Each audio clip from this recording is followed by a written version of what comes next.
Okay. Today the topic of discussion will be simple Keynesian model. Okay. তো Keynesian theory of income and employment determination এটাকেই আমরা বলে থাকি simple Keynesian model SKM. ওকে, তো এই যে সিম্পল কেনশিয়ান মডেল SKM, এই সিম্পল কেনশিয়ান মডেলের বা এই সিম্পল কেনশিয়ান থিওরির আলটিমেট গোল কি, আলটিমেট অবজেক্টিভ কি, বা এই থিওরি থেকে আসলে বেরোয় কি, কি বের করি আমরা, কি ডিটারমাইন করি? তো আমরা equilibrium income and equilibrium employment determine করি। এই পুরো থিওরিটা থেকে আমরা equilibrium income and equilibrium employment determine করে থাকি। কেইন্স এই থিওরিটা দিয়েছিলেন এবং জেম কেইন্স কিন্তু 2 সেক্টর ইকোনমি নিয়ে এটা করেছিলেন, পরবর্তীতে 3 সেক্টরও হয়েছিল। তো তিনি গভর্নমেন্টকে প্রথমে ধরেননি, কিন্তু পরবর্তীতে গভর্নমেন্টকেও ধরা হয়েছিল, এবং আমরা এখন যেটা করব সেটাতে আমরা গভর্নমেন্টকে ধরেই করব। অর্থাৎ ইকোনমিতে 3টে সেক্টর থাকবে এবং 3টে সেক্টরের মধ্যে গভর্নমেন্ট থাকবে, হাউসহোল্ড থাকবে, আর ফার্ম বা প্রোডাকশন সেক্টর থাকবে। এই 3টে সেক্টরকে আমরা ধরে আমরা দেখব যে এই থিওরি থেকে, কেইন্সের এই থিওরি থেকে কীভাবে equilibrium income and equilibrium employment বেরিয়ে আসে। এবার কেইন্সের থিওরিটা কিন্তু short run theory. Short run theory মানে, শর্ট রান সম্পর্কে আমি তোমাদের আগেই বলেছি যে শর্ট রান মানে হচ্ছে এমন একটি সময়কাল যেখানে অন্য সমস্ত ফ্যাক্টরস অফ প্রোডাকশান কনস্ট্যান্ট বা ফিক্স থাকে, অর্থাৎ সেগুলোকে চেঞ্জ করা যায় না, শুধুমাত্র লেবার ছাড়া। শুধুমাত্র লেবারকে চেঞ্জ করা যায়, বাকি সব ফ্যাক্টরস অফ প্রোডাকশানকে আর চেঞ্জ করা যায় না। ওকে, তো আমার যদি প্রোডাকশান বাড়াতে হয় বা কমাতে হয়, আমি শুধু লেবারকে চেঞ্জ করতে পারবো, অন্য কোনো ফ্যাক্টরস অফ প্রোডাকশানকে আমি চেঞ্জ করতে পারবো না। এবার কেইন্সের এই যে ইনকাম অ্যান্ড এমপ্লয়মেন্ট ডিটারমিনেশনের থিওরি, বা যেটাকে আমরা সিম্পল কেনশিয়ান মডেল বলছি, তার কিছু অ্যাজাম্পশানস আছে। অ্যাজাম্পশান কি? এটা একটা শর্ট রান পিরিয়ডকে কনসিডার করে। প্রথম অ্যাজাম্পশান হচ্ছে এটা একটা শর্ট রান পিরিয়ডকে কনসিডার করে। শর্ট রান পিরিয়ড মানে আমি অলরেডি তোমাদেরকে বললাম যে শুধুমাত্র লেবার ভ্যারি করতে পারে, অন্য সমস্ত ফ্যাক্টরস অফ প্রোডাকশান কিন্তু কনস্ট্যান্ট থাকে, অন্য সমস্ত ফ্যাক্টরস অফ প্রোডাকশানকে আর চেঞ্জ করা যায় না। Perfect competition in the economy. Perfect competition in the economy, এই অ্যাজাম্পশনটার মানে কি? পারফেক্ট কম্পিটিশন মানে হচ্ছে seller is a price taker. Already আমি তোমাদেরকে মাইক্রোতে পারফেক্ট কম্পিটিশন পড়িয়েছি, তো সেটাও রেফার করতে পারো। যে perfect competition in the economy মানে, ইকোনমিতে যদি আমি লেবার মার্কেটের কথা বলে থাকি, বা ইকোনমিতে আমি যদি গুডস মার্কেটের কথা বলে থাকি, সেক্ষেত্রে বা মানি মার্কেটের কথা বললেও, যে মার্কেটের কথাই আমরা ইকোনমিতে বলছি, সেই মার্কেটে পারফেক্ট কম্পিটিশান আছে। অর্থাৎ সেই মার্কেটের যে সেলার, সে প্রাইস টেকার, সে প্রাইসটাকে, যা প্রাইস মার্কেটে চলছে সেই প্রাইসটাকে সে অ্যাজ ইট ইজ অ্যাকসেপ্ট করবে। সে নিজের মতো করে প্রাইসটাকে ম্যানিপুলেট বা ইনফ্লুয়েন্স করতে পারবে না বা চেঞ্জ করতে পারবে না। অর্থাৎ সে যদি একটা ব্যাগের মার্কেটে ঢোকে এবং দেখে ব্যাগগুলো 200 টাকা করে বিক্রি হচ্ছে, সেই সেলার কিন্তু 210 টাকা নিতে পারবে না, সেই সেলারকে 200 টাকাই নিতে হবে। সেই সেলার কিন্তু প্রাইসটাকে ম্যানিপুলেট করতে পারবে না, ঠিক আছে? প্রাইসটাকে কমও নিতে পারবে না, বেশিও নিতে পারবে না। মার্কেটের প্রিভেইলিং প্রাইস যেটা, সেই প্রাইসেই ওকে প্রোডাক্টটা সেল করতে হবে। তো সেলার কি? সেলার ইজ আ প্রাইস টেকার। কেইন্স এই অ্যাজাম্পশনটা, সেকেন্ড অ্যাজাম্পশনটা ধরেছেন যে সেলার ইজ আ প্রাইস টেকার, তার মানে ইকোনমিতে পারফেক্ট কম্পিটিশন আছে। থার্ড অ্যাজাম্পশন হচ্ছে ক্লোজড ইকোনমি, মানে কোনো ট্রেড হবে না, কোনো এক্সপোর্ট বা কোনো ইম্পোর্ট হবে না। Fourth assumption, labour is the only variable factor of production. Short run মানেই তাই, শর্ট রান মানে লেবারই একমাত্র ভ্যারিয়েবল ফ্যাক্টর অফ প্রোডাকশন থাকবে, এবং ল্যান্ড, ক্যাপিটাল, এন্টারপ্রাইজ এগুলো কিন্তু ফিক্স থাকবে। তো সেটা আমি তোমাদেরকে অলরেডি বললাম, তো সেটা ফোর্থ অ্যাজাম্পশন। ফিফথ অ্যাজাম্পশন হচ্ছে টেকনোলজি রিমেইন্স কনস্ট্যান্ট। যে টেকনোলজি ইউজ করে আজকে প্রোডাকশন হচ্ছে, কালকেও সেই টেকনোলজি ইউজ করেই প্রোডাকশন হবে, 5 বছর পরেও সেই টেকনোলজি ইউজ করে প্রোডাকশন হবে, 10 বছর পরেও সেই টেকনোলজি ইউজ করে প্রোডাকশন হবে। নতুন কোনো টেকনোলজি আসবে না, টেকনোলজিক্যাল কোনো প্রোগ্রেস ঘটবে না, নতুন কোনো টেকনোলজিক্যাল অ্যাডভান্সমেন্ট হবে না। এটা ফিফথ অ্যাজাম্পশন। টেকনোলজি সারা জীবন সেম থাকবে।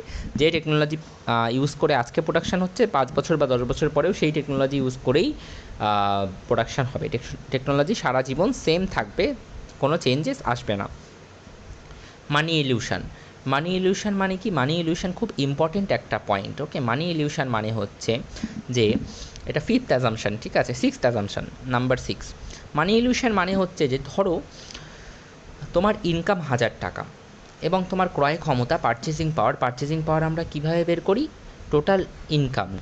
পারচেসিং পাওয়ার মানে কি সেটা আগে বলি। পারচেসিং পাওয়ার মানে হচ্ছে যে, তোমার ইনকামকে কাজে লাগিয়ে তুমি কত টাকার জিনিস কতগুলো জিনিস কিনতে পারবে। তোমার ইনকামকে কাজে লাগিয়ে তুমি কতগুলো জিনিস কিনতে পারবে, সেটাকে আমরা বলি তোমার ক্রয় ক্ষমতা বা পারচেসিং পাওয়ার। তো তোমার ইনকাম 1000 টাকা, তুমি 1000 টাকাকে কাজে লাগিয়ে 5 টাকা দামের কতগুলো জিনিস কিনতে পারবে? That is 1000/5, that will be equivalent to 200। তাহলে তুমি 1000 টাকা কাজে লাগিয়ে 5 টাকা দামে 200টি জিনিস কিনতে পারবে। কটি জিনিস কিনতে পারবে? 200টি জিনিস কিনতে পারবে। তাহলে তোমার ক্রয় ক্ষমতা 200।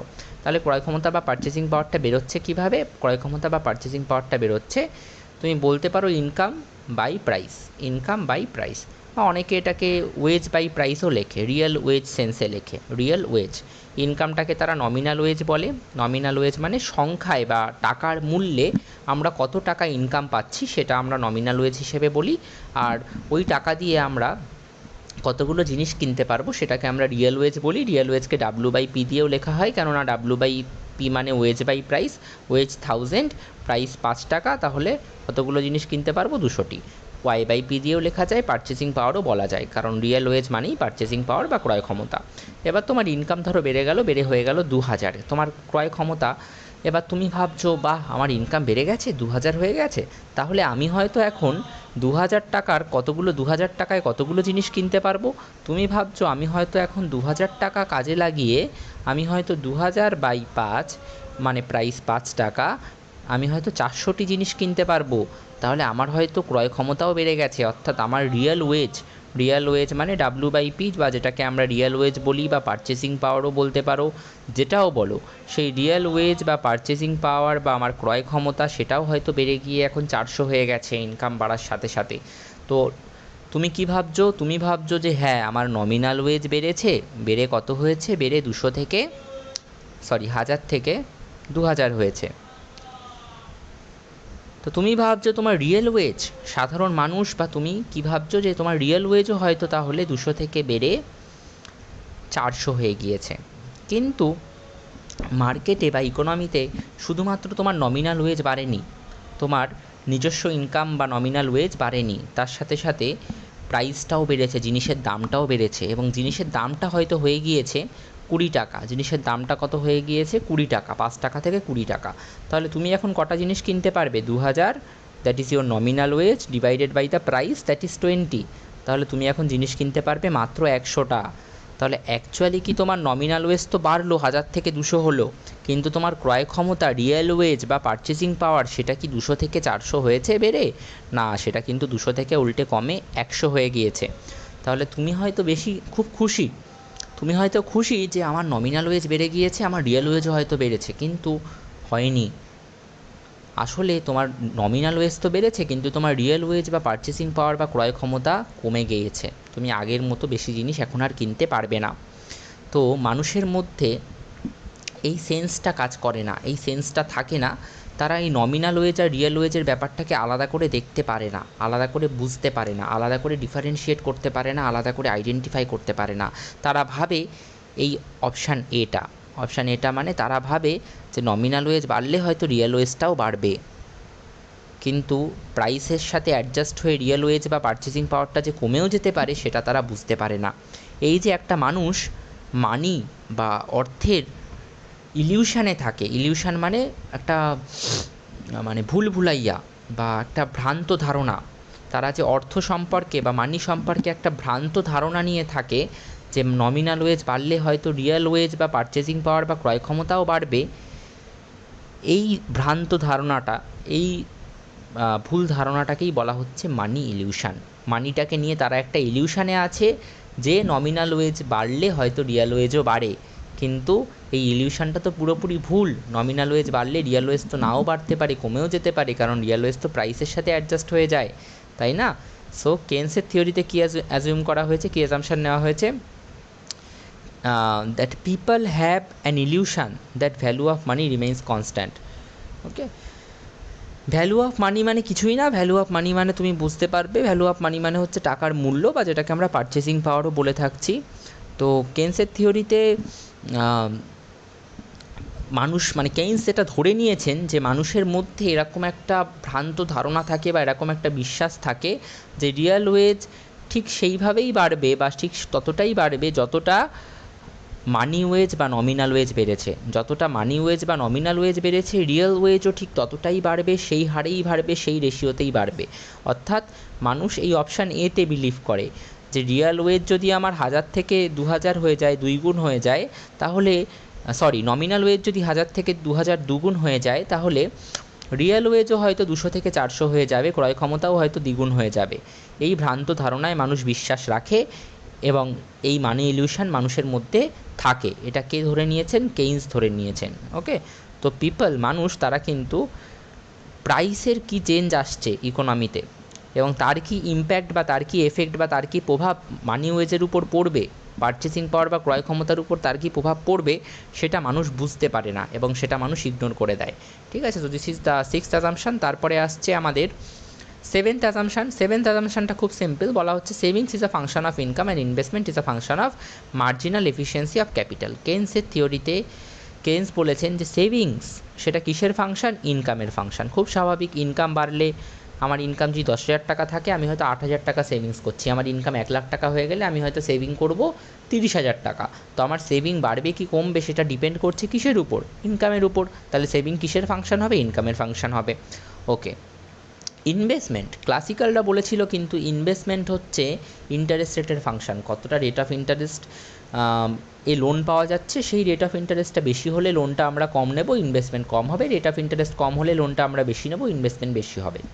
কিন্তু কেইন্স বললেন যে না, ইনভেস্টমেন্ট শুধুমাত্র রেট অফ ইন্টারেস্টের ফাংশন না, ইনভেস্টমেন্ট মার্জিনাল এফিসিয়েন্সি অফ ক্যাপিটালেরও function. Marginal efficiency of capital মানে কি? Expected profitability. মানে কি? এটার মানে হচ্ছে যে আমি একটা ইনভেস্টমেন্ট করব, একটা প্রডিউসার একটা ইনভেস্টমেন্ট করবে বা একটা ফার্ম ওনার একটা ইনভেস্টমেন্ট করবে, সে ওই ইনভেস্টমেন্টটা করে কতটা প্রফিট তুলে আনতে পারবে ওই ইনভেস্টমেন্ট করে, অর্থাৎ ওই একটা মেশিন বেশি লাগিয়ে বা 10টা মেশিন বেশি লাগিয়ে সে কতটা বেশি প্রফিট তুলে আনতে পারবে, তার এক্সপেক্টেড প্রফিট কত হতে পারে, সেটার উপরেও কিন্তু ইনভেস্টমেন্ট হবে না হবে না সেটা ডিপেন্ড করে। তাহলে ইনভেস্টমেন্ট শুধুমাত্র রেট অফ ইন্টারেস্টের ফাংশন, এটা কারা বলেছিলেন? ক্লাসিক্যাল। কিন্তু কেইন্সের অ্যাজাম্পশানে কেইন্স কি অ্যাজাম্পশান ধরে নিলেন? যে ইনভেস্টমেন্ট শুধুমাত্র রেট অফ ইন্টারেস্টের ফাংশন না, ইনভেস্টমেন্ট রেট অফ ইন্টারেস্টের সাথে সাথে মার্জিনাল এফিসিয়েন্সি অফ ক্যাপিটালেরও function. Okay, so this is the 7th assumption. Now 8th assumption, money acts as a store of value. ক্লাসিক্যালরা ধরেছিল বা ক্লাসিক্যালদের অ্যাজাম্পশান ছিল যে money is only the medium of exchange, অর্থাৎ টাকা শুধুমাত্র এক্সচেঞ্জ করতেই কাজে লাগে, জিনিসপত্র কিনতেই কাজে লাগে, টাকার কোনো স্টোর অফ ভ্যালু নেই। অর্থাৎ স্টোর অফ ভ্যালু বলতে টাকাকে স্টোর করে যদি রাখা হয়, সেই স্টোর করে রাখলে আমরা যে ইন্টারেস্ট বা এরকম কিছু পেতে পারি ব্যাংক থেকে, বা পরবর্তীকালে ওই টাকাটাকে আবার ব্যবহার করা যেতে পারে কোনো কাজে, এরকম কোনো ধারণা ক্লাসিক্যালরা অ্যাজাম্পশানে নেয়নি। কিন্তু কেইন্স বলেছেন যে টাকা শুধুমাত্র মিডিয়াম অফ এক্সচেঞ্জ না, টাকা অবশ্যই মিডিয়াম অফ এক্সচেঞ্জ, অর্থাৎ কোনো কিছু কিনতে গেলে আমাকে টাকার মিডিয়াম দিয়ে বা টাকার মাধ্যমে কিনতে হবে, সেটা অবশ্যই মানির একটা রোল, সেইটা কেইন্সও সেটা স্বীকার করেছেন। কিন্তু কেইন্স আরও একটা জিনিস বলেছেন, যে কেইন্স বলেছেন যে টাকা শুধুমাত্র মিডিয়াম অফ এক্সচেঞ্জ নয়, মানি শুধুমাত্র মিডিয়াম অফ এক্সচেঞ্জ নয়, মানি তার সাথে সাথে মানির স্টোর ভ্যালুও আছে। স্টোর ভ্যালু মানে টাকাকে যদি আমরা রেখে দিই কোথাও ব্যাংকে বা কোনো জায়গায় স্টোর করে রেখে দিই, সেটা কিন্তু পরবর্তীকালে আমাদেরকে ওই টাকাটার সাথে সাথে একটা ইন্টারেস্ট রেট দেবে, বা ওই টাকাটা তুলে পরবর্তীকালে আমরা কোনো কাজে লাগাতে পারবো। তো টাকাকে স্টোর করে রাখলেও তার ভ্যালু কিন্তু থাকে, মানির একটা স্টোর করে রাখলেও একটা ভ্যালু পাওয়া যায়, সঞ্চয় করে রাখলেও একটা ভ্যালু পাওয়া যায়, সেটা কেইন্স বলেছেন। ওকে, এইবার এখান থেকে তোমরা নোটসটা দেখে নিতে পারো, কিন্তু আমি নোটস থেকে আর পড়াচ্ছি না, আমি এবার তোমাদেরকে আমি জাস্ট একবার নোটসটা থরলি দেখিয়ে দিচ্ছি। After the completion of the notes, after the completion of the notes, okay, after the completion of the notes we will be basically doing this part, যেটা আমি ওয়ান নোটে ওপেন করে আমি পুরোটাই এই ইকুইলিব্রিয়াম জিডিপি কীভাবে আসে, বা এটাকে তোমরা বলতে পারো যে ইকুইলিব্রিয়াম ইনকামও বলতে পারো, সেই ইকুইলিব্রিয়াম জিডিপি বললেও হয়, ইনকাম বললেও হয়। তো এই ইকুইলিব্রিয়াম ইনকাম আমি ফার্স্টেই বললাম থিওরিটার নাম কি, Keynesian theory of income and employment determination. তো এই ইকুইলিব্রিয়াম ইনকাম অ্যান্ড এমপ্লয়মেন্টটা কীভাবে আসে, কীভাবে ডিটারমাইন হয়, সেটা আমরা দেখব এবং সেটা আমরা পুরোটা ইন্টারপ্রেট করব, গ্রাফিক্যাল অ্যাপ্রোচেও করব এবং ম্যাথামেটিক্যাল অ্যাপ্রোচেও করব। You can go through this notes, but I am going to explain all of it. Okay, all of it will be explained. You can go through these parts. All of it will be explained in the section. Okay, so just let me go through the notes once, just তোমরা যদি এটা লিখতে চাও বা screenshot নিতে চাও বা কোনো রকমভাবে কপি করতে চাও, you can go through this notes also.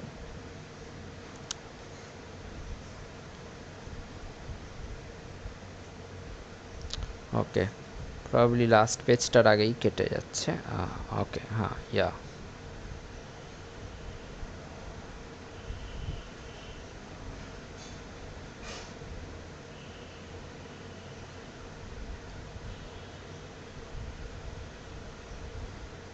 Okay, this is it. Now here we are going to discuss about the simple Keynesian model এ কিভাবে আমরা ইকুইলিব্রিয়াম ডিটারমাইন করব। তো ইকুইলিব্রিয়াম ডিটারমাইন করার আগে আরও দুটো বিষয় ভালোভাবে জেনে নেওয়া দরকার। তারপরে আমরা গ্রাফিক্যাল অ্যাপ্রোচে ইকুইলিব্রিয়াম ডিটারমাইন করব, ইকুইলিব্রিয়াম কন্ডিশন দেখব, অ্যান্ড লাস্টে আমরা ম্যাথামেটিক্যাল অ্যাপ্রোচেও দেখব। ওকে, তো ফার্স্টে আমরা ওই ইকুইলিব্রিয়াম কন্ডিশন ডিটারমাইন করার আগে দেখব, ইকুইলিব্রিয়াম কন্ডিশন ডিটারমাইন করার আগে আমরা দেখব যে ন্যাশনাল ইনকাম কিভাবে মেজার করতে হয়, ন্যাশনাল ইনকামকে আমরা কিভাবে মাপতে পারি। তো ন্যাশনাল ইনকামকে আমরা একবার এক্সপেন্ডিচার সাইড দিয়ে মাপবো, অর্থাৎ কত টাকা দেশে খরচা হচ্ছে, গুডস অ্যান্ড সার্ভিসেসের উপর কত টাকা দেশে খরচা হচ্ছে বা কত টাকা দেশে এক্সপেন্ডিচার হচ্ছে, স্পেন্ডিং হচ্ছে, সেটার রেসপেক্টে আমরা একবার ন্যাশনাল ইনকামকে মেজার করব। আর একবার আমরা ইনকামের সাইড থেকে মেজার করব, অর্থাৎ কত টাকা মানুষ ইনকাম করছে এবং তার থেকে কত টাকা সেভিং করছে, রাইট, কত টাকা কনজামশন করছে, কত টাকা ট্যাক্স দিচ্ছে, সেই রেসপেক্টেও আমরা একবার ন্যাশনাল ইনকামকে মেজার করব। ওকে, তো দেখো, Y stands for national income আর টোটাল আউটপুট। ওয়াইকে আমরা ন্যাশনাল ইনকাম বলে থাকছি, বা ইকোনমিক্সে তুমি যেখানেই ওয়াই দেখতে পাবে তোমাকে বুঝে নিতে হবে ওটা কী রেফার করছে বা কী মিন করছে। হয় ন্যাশনাল ইনকাম বলতে পারো, বা টোটাল আউটপুটও বলতে পারো, বা জিডিপিও বলতে পারো। যদিও আমরা পড়েছি যে জিডিপি আর ন্যাশনাল ইনকাম সেম কনসেপ্ট না, বাট এই ক্ষেত্রে আমরা এটাকে জাস্ট ফর দ্য কনসিডারেশন ধরে নিতে পারি। আচ্ছা, ওয়াইকে আমরা কিভাবে দেখব? ওয়াইকে আমরা দেখব as the total value of all goods and services a country produces in a year. একটা দেশ একটা বছরে যতগুলো গুডস আর সার্ভিস তৈরি করে বা বানায়, তার যে টোটাল ভ্যালু, তার যে টোটাল মূল্য, সেটাকে আমরা বলবো ওয়াই, এবং সেটাকেই আমরা বলবো ওই দেশটির ইনকাম। তাহলে একটা দেশের ইনকাম বা ওয়াই কি, একটা দেশের ইনকাম অর ওয়াই হচ্ছে ওই দেশে একটা বছরে যতগুলো গুডস অ্যান্ড সার্ভিস তৈরি হয়েছে তার টোটাল যে ভ্যালু, তার যে টোটাল মূল্য। এবার এই ওয়াইটা বেরোবে কীভাবে, ভালো করে বুঝো, আমরা নিউমেরিক্যালও করব। এই ওয়াইয়ের তিনটে কম্পোনেন্ট আছে, আমরা এখানে 3 সেক্টর নিয়েছি, আমি এটাকে একটু বড় করে দিই। ওকে, আমরা এখানে কিন্তু 3 সেক্টর নিয়েছি। 3 সেক্টর মানে কি? 3 সেক্টর মানে আমরা এখানে ধরেছি তিনটেই সেক্টর আছে ইকোনমিক্সে বা মার্কেটে, তিনটেই সেক্টর আছে ইকোনমিতে। এবং তিনটে সেক্টর কী কী? একটা হচ্ছে গভর্নমেন্ট, একটা হচ্ছে হাউসহোল্ড, আর একটা হচ্ছে farm. Household, farm, government. Farm যে তারা প্রোডাকশান করে, হাউসহোল্ড কনজামশন করে, আর গভর্নমেন্ট স্পেন্ডিং করে বা খরচা করে। তাহলে দেখো, ফার্স্টে হচ্ছে consumption. Okay, let me just take it, 1 minute. So this is consumption. Consumption কি? কনজামশন হচ্ছে যে মানুষ কত টাকা খরচা করছে, right, like when families buy food or clothes. মানুষ যখন জামা কাপড় কিনছে, খাবার কিনছে, ফোন কিনছে বা মুভি দেখতে যাচ্ছে, তো কোনো গুডস বা সার্ভিস কনজামশনের উপর মানুষ কত টাকা খরচা করছে, কত টাকা স্পেন্ডিং করছে, সেটাকে কে ডিনোট করছে? সেটাকে ডিনোট করছে কনজামশন। ওকে, সি পার্ট, বা তুমি এটাকে কনজামশন স্পেন্ডিংও লিখতে পারো চাইলে, কনজামশন স্পেন্ডিং। তো কনজামশন যা, কনজামশন স্পেন্ডিংও তাই, একই ব্যাপার। নেক্সট, ইনভেস্টমেন্ট কত টাকার হচ্ছে। এবার ইনভেস্টমেন্ট কারা করে? আমি বললাম ইকোনমিক্সে তিনটে সেক্টর থাকে। একটা সেক্টর হচ্ছে হাউস হোল্ড। তা হাউস হোল্ড তো খালি কনজামশনই করে, হাউস হোল্ড তো খালি এই জিনিসপত্র কেনে, খাবার কেনে, জামা কাপড় কেনে, ফোন কেনে, সিনেমা দেখতে যায়, ঘুরতে যায়। তো হাউস হোল্ড খালি কনজামশন করে, কনজামশনের উপর খরচা করে। কিন্তু ফার্ম কি কনজামশন করে? প্রডিউসার কি কনজামশন করে?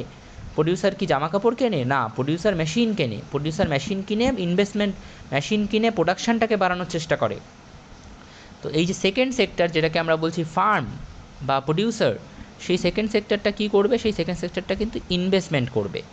ওকে, this is what businesses in spend to grow, business বড় করার জন্য তারা যে স্পেন্ডিংটা করে, like buying machines, building factories or start up, buying computers etcetera. এই যে ইনভেস্টমেন্টগুলো হবে, এই যে খরচাগুলো হবে, সেগুলোকে আমরা আয় বা ইনভেস্টমেন্টের মধ্যে নিলাম। আর গভর্নমেন্টও স্পেন্ড করে, গভর্নমেন্টও খরচা করে। থার্ড কম্পোনেন্ট বা থার্ড পার্ট যেটা গভর্নমেন্ট, সেই গভর্নমেন্ট কি খরচা করে না? হ্যাঁ, অবশ্যই করে। গভর্নমেন্ট কিসের উপর খরচা করে? গভর্নমেন্ট খরচা করে রোড বানাতে, স্কুল বানাতে, হসপিটালস বানাতে, পুলিশে, ডিফেন্সে, গভর্নমেন্টস এমপ্লয়ীদের বা গভর্নমেন্ট যে স্টাফ থাকে তাদেরকে স্যালারি দিতে। তাহলে সেটা হচ্ছে গভর্নমেন্টের স্পেন্ডিং। এবার ভালো করে ভাবো, একটা ছোট্ট ভিলেজ, এই ছোট্ট ভিলেজটাকে আমি ধরে নিলাম India, just for the example, sake of the example আমি ধরে নিলাম মানে ইন্ডিয়া, মানে India is not a small village, India is probably the largest economy in the world currently, but still আমরা এটাকে একটা বোঝার সুবিধার্থে ধরে নিলাম যে এটা হচ্ছে ইন্ডিয়া, যাতে তোমরা বুঝতে পারো। So this is India.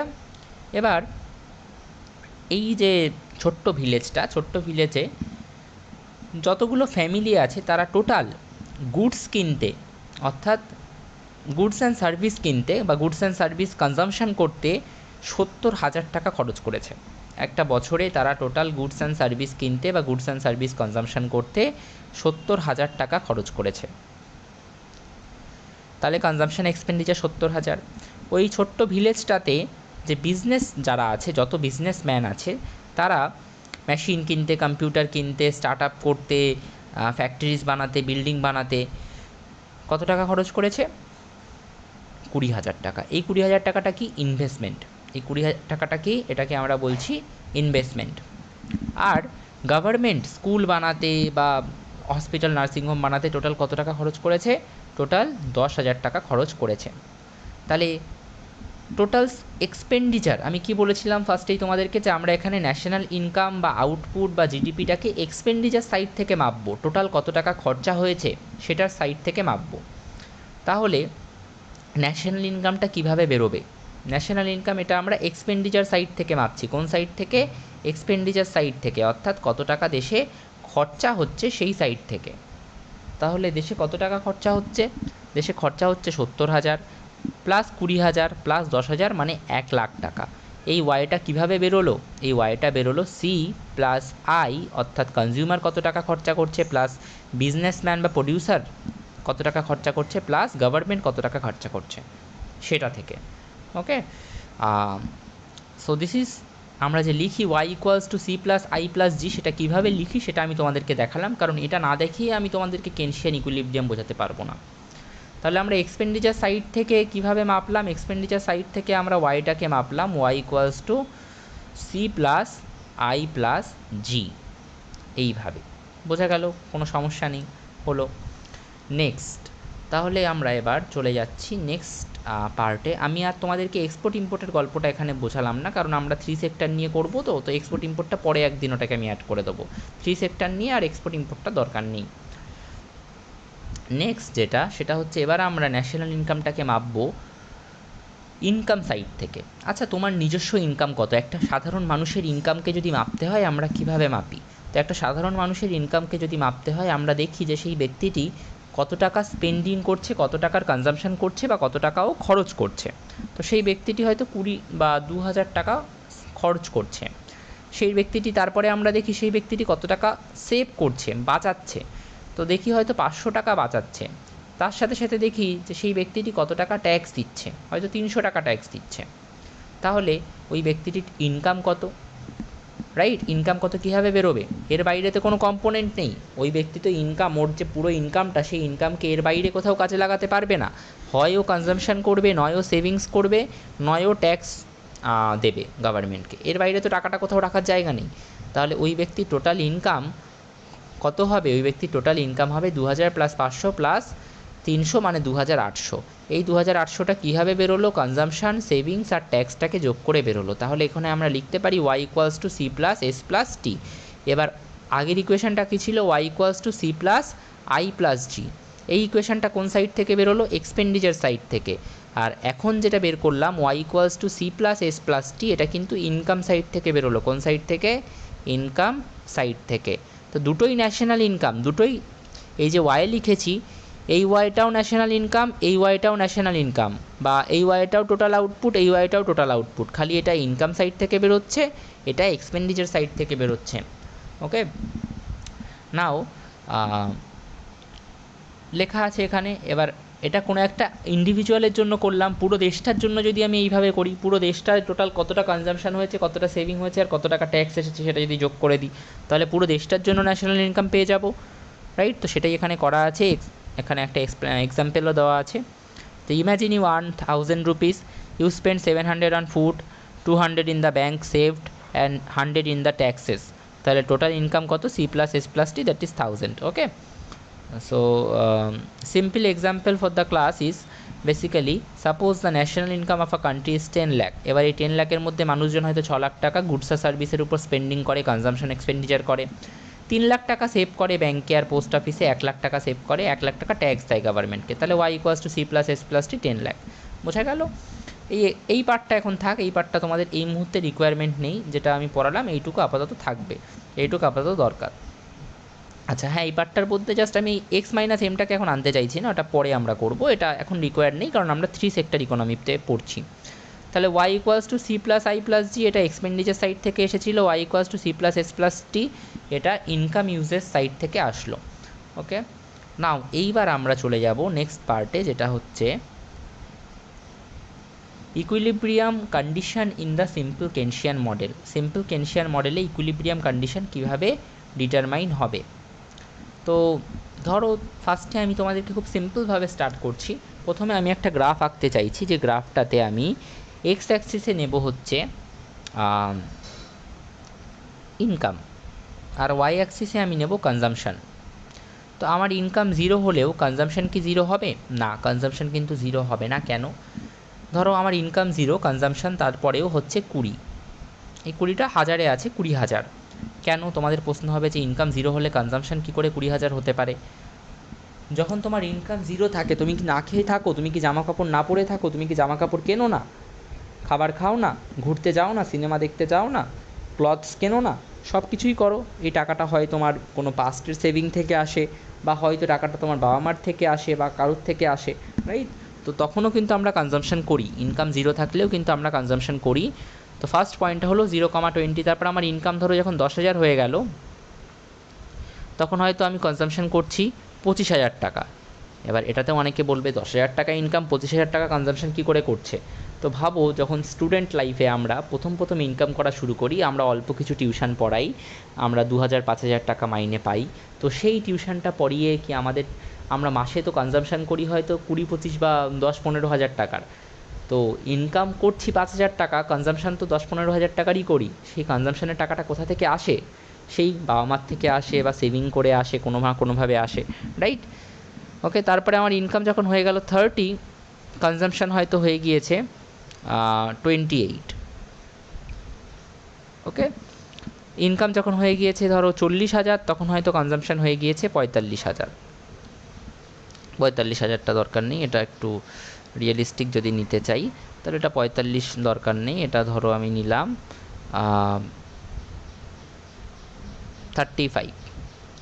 এইবার ভালো করে বোঝো যে প্রথম বিষয় হচ্ছে যে তোমাদেরকে একটা খুব সিম্পল বিষয় বলি, দুটো ভ্যারিয়েবল এক্স আর ওয়াই, বা এ আর বি, যদি এরকম হয় যে এক্স বাড়লে ওয়াইও বাড়ছে, বা এ বাড়লে ওয়াই বিও বাড়ছে, বা উল্টোটাও হতে পারে যে এক্স কমলে ওয়াই কমছে, একই ব্যাপার, বা এ কমলে বি কমছে, এই রিলেশনশিপটাকে বলা হয় ডিরেক্ট রিলেশন। আমি অলরেডি এগুলো বহুবার করিয়েছি, বাট তাও আমি এটা আরেকবার বলছি এখন। এই রিলেশনটাকে বলা হয় ডিরেক্ট রিলেশন। এবং এই রিলেশনগুলোতে গ্রাফটা কীরকম দেখতে হয়? এই রিলেশনগুলোতে গ্রাফটা আপওয়ার্ড স্লোপিং হয়, স্লোপটা উপরের দিকে হয়, গ্রাফটার স্লোপটা উপরের দিকে হয়, গ্রাফটার ঢালটা উপরের দিকে হয়, আপওয়ার্ড স্লোপিং কার্ভ আমরা দেখতে পাই। আর যদি উল্টোটা হয়, যে এ বাড়ছে বি কমছে, বা এ কমছে বি বাড়ছে, সেক্ষেত্রে এরকম যদি হয় যে দুটো ভ্যারিয়েবলের মধ্যে একটা বাড়লে অন্যটা কমছে, অন্যটা কমলে একটা বাড়ছে, সেক্ষেত্রে আমরা বলি ইনভার্স রিলেশন। কি বলি? Inverse relation. এবং সেই ক্ষেত্রে আমরা দেখতে পাই ডাউনওয়ার্ড স্লোপিং কার্ভ, যে লাইনটা তৈরি হয় সেই লাইনটার স্লোপ, বা যে গ্রাফটা তৈরি হয় তার স্লোপটা নিচের দিকে, ঢালটা নিচের দিকে থাকে, ডাউনওয়ার্ড স্লোপিং হয়। ওকে, এইবার এখানে দেখো ওয়াই বাড়লে সি বাড়ছে, রাইট? ওয়াই যেই 0 থেকে 10 হলো, সি 20 থেকে 25, ওয়াই 10 থেকে 30 হলো, সি 25 থেকে 28, ওয়াই 30 থেকে 40 হলো, সি 28 থেকে 35। তাহলে আপওয়ার্ড স্লোপিং একটা কার্ভ হবে, কিন্তু এই আপওয়ার্ড স্লোপিং কার্ভটা কি এই 0 0 থেকে শুরু হবে নাকি এরকম কোনো একটা জায়গা থেকে শুরু হবে? দেখো প্রথম পয়েন্টটা হচ্ছে 0,20, 0,20 কোথায়? 0 এখানে, আর সিতে 20 আমি ধরলাম এখানে, তাহলে প্রথম পয়েন্টটা কিন্তু এখানে। তার মানে এই কার্ভটা কিন্তু অরিজিন থেকে স্টার্ট হবে না, মূল বিন্দু থেকে স্টার্ট হবে না। কোথা থেকে স্টার্ট হবে না? এই জায়গা থেকে, এই অরিজিন থেকে স্টার্ট হবে না। কেন? কারণ ইনকাম 0 থাকলে, কনজাম্পশান যদি 0ই থাকতো, তাহলে আমরা বলতাম কার্ভটা এই অরিজিন থেকে বা মূল বিন্দু থেকেই স্টার্ট হবে। কিন্তু ইনকাম 0 থাকলেও কনজাম্পশান 0 থাকেনি, তাই কার্ভটা কিন্তু অরিজিন থেকে স্টার্ট হবে না, কার্ভটা একটু উপর থেকে স্টার্ট হবে। ওকে, এবং কার্ভটা এরকম দেখতে হবে, আপওয়ার্ড স্লোপিং একটা কার্ভ হবে। কেন আপওয়ার্ড স্লোপিং হবে সেটা অলরেডি তোমাদেরকে বললাম, রাইট? কেন আপওয়ার্ড স্লোপিং হবে? কেননা যে কার্ভটা আমরা তৈরি করেছি সেই কার্ভটা যে ওয়াই আর সি দিয়ে তৈরি হয়েছে, ওয়াই বাড়লে সি বাড়ে আর ওয়াই কমলে সি কমে, যেহেতু পজিটিভ রিলেশন তাই কার্ভটা আপওয়ার্ড স্লোপিং হলো। এই কার্ভটাকে আমি নাম দিলাম সি, কনজাম্পশন কার্ভ। নেক্সট, এবার ওয়াই থাকছে 0, 10, 30, 40। সি এর সাথে আমি আই আর জিকে অ্যাড করছি, সি এর সাথে আমি কি করছি? আই আর জিকে অ্যাড করছি। তো আমি ধরে নিলাম যে ইনভেস্টমেন্ট একটা ইকোনমিতে হয়েছে 20,000 আর গভর্নমেন্ট এক্সপেন্ডিচার হয়েছে 10,000। তাহলে এবার সি প্লাস আই প্লাস জি কত হবে? সি ছিল 20, তার সাথে এখানকার 20 আর 10 যোগ হবে, মানে হয়ে যাবে 50। তারপরে এটাতে সি ছিল 25, তার সাথে আই আর জি যোগ হবে, মানে 25 প্লাস 20 প্লাস 10, মানে 25, 20, 45 আর 10, 55। এটা কত হবে? এটা হবে 28, 28-এর সাথে 20, 48 আর 10, 58, 58। আর 40-র সাথে আবার না, 35-এর সাথে আবার 20, মানে 55 আর 10, 65 অ্যাড হবে, হলো। তাহলে সি প্লাস আই প্লাস জি, আমরা এবার এই ওয়াই অ্যাক্সিসে সিটা তো ছিলই, সি এর সাথে সাথে আমরা এবার সি প্লাস আই প্লাস জি নিয়ে নেব। মানে সিটা থাক, সি এর কার্ভটাও এঁকে ফেলেছি, আপাতত ভুলে যাও যে ওয়াই অ্যাক্সিসে সিটা আর আছে, আপাতত ভাবো যে ওয়াই অ্যাক্সিসে খালি সি প্লাস আই প্লাস জি আছে, আর এক্স অ্যাক্সিসে ওয়াই আছে, মানে ন্যাশনাল ইনকাম আছে বা আউটপুট আছে। এটাকে তুমি ন্যাশনাল ইনকামও বলতে পারো, আউটপুটও বলতে পারো। এইবার রিলেশনশিপটা কি? রিলেশনশিপটা হচ্ছে যে প্রথম পয়েন্টটা হবে 0,50, সেকেন্ড পয়েন্টটা 10,55। তো এই পয়েন্টগুলোকে যদি আমি প্লট করি, 0,50 কোথায়? এখানে। Y 0, C plus I plus G হচ্ছে 50, C plus I plus G 50। এবং কী রিলেশান? ওয়াই বাড়লে দেখো কি হচ্ছে, সি প্লাস আই প্লাস জিও বাড়ছে। ওয়াই বেড়ে 0 থেকে 10 হলো, C plus I plus G 55 হলো 50 থেকে। তাহলে সি প্লাস আই প্লাস জিও কিন্তু ওয়াই বাড়লে বাড়ছে, ওয়াই কমলে কমছে। তাহলে গ্রাফটা কীরকম দেখতে হবে? এই গ্রাফটাও কিন্তু আপওয়ার্ড স্লোপিং দেখতে হবে। আপওয়ার্ড স্লোপিং একটা কার্ভ হবে যেটা এই পয়েন্ট থেকে শুরু হবে। এবং এই কার্ভটার নাম কি? এই কার্ভটার নাম হচ্ছে সি প্লাস আই প্লাস জি।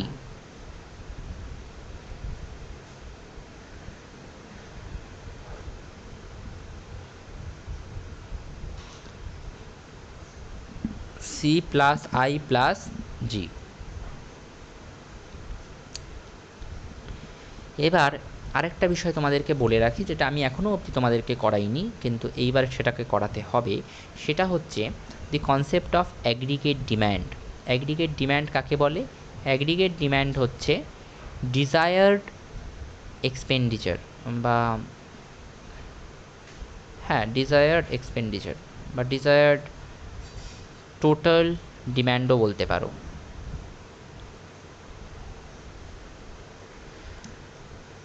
অর্থাৎ প্রথম কথা বলি, টোটাল ডিম্যান্ড মানে কি?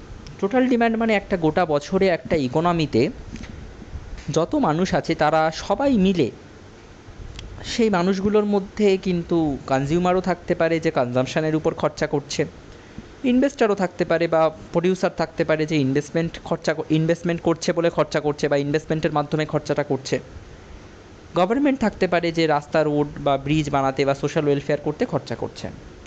তো একটা ইকোনমিতে যত মানুষ আছে তারা গোটা একটা বছরে